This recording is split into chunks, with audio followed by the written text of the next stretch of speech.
За үзэгчдээ бид Монголда анхдагч агаарын йог буюу айрын йог студ дээр ирээд байна.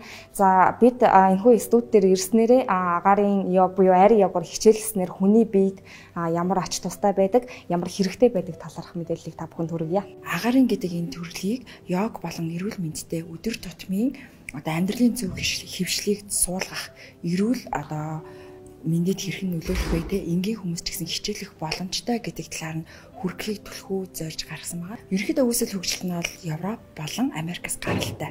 Агаарын гимнастик гэдэг төрлөөс йогтой хойлолдож гарсан гэсэн. Гэхдээ харьцангуй газрын йогыг бодвол үүсэл хөгжлийн хувьд бол маш залуухан. Ажил мэргэжлийн онцлог ийм өвчин, завүр гэж хүн болгонд үүсдэг тийм.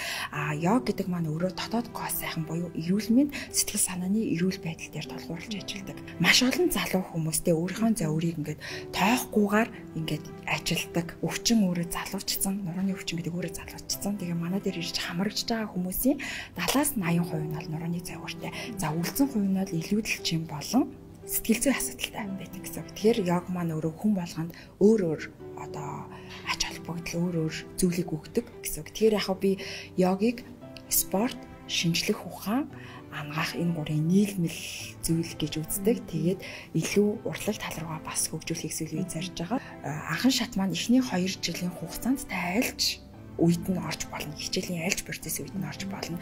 Хүн болгонд түрүү хэлсэн шүү дээ. Хүн болгонд хэрэгтэй зүйлийг нэг өгдөг зүйлээ йог гэдэг маань. Тэгэхээр эхний 1-2 хичээлээр орж ирээд таны толгой эргээ дотор муухаараа дайвалзаад байвал яг зөв газараа ирсэн гэсэн үг. Энэ маань өөрөө таны биеийн бодисын солилцоо хэвийн биш болцсон, таны биеийн тэнцвэртэй хэвийн байдал алдагдсан байна гэсэн үг. Тэрийг йог дээр ирээд ерөөхдөө мэддэг гэсэн үг. Тэгэхээр анхан шатны ангид та 2 жил сураад тэндээс агсан шат гэдэг илүү нэг урлаг арт тал руу хөгжүүлээ явж болно.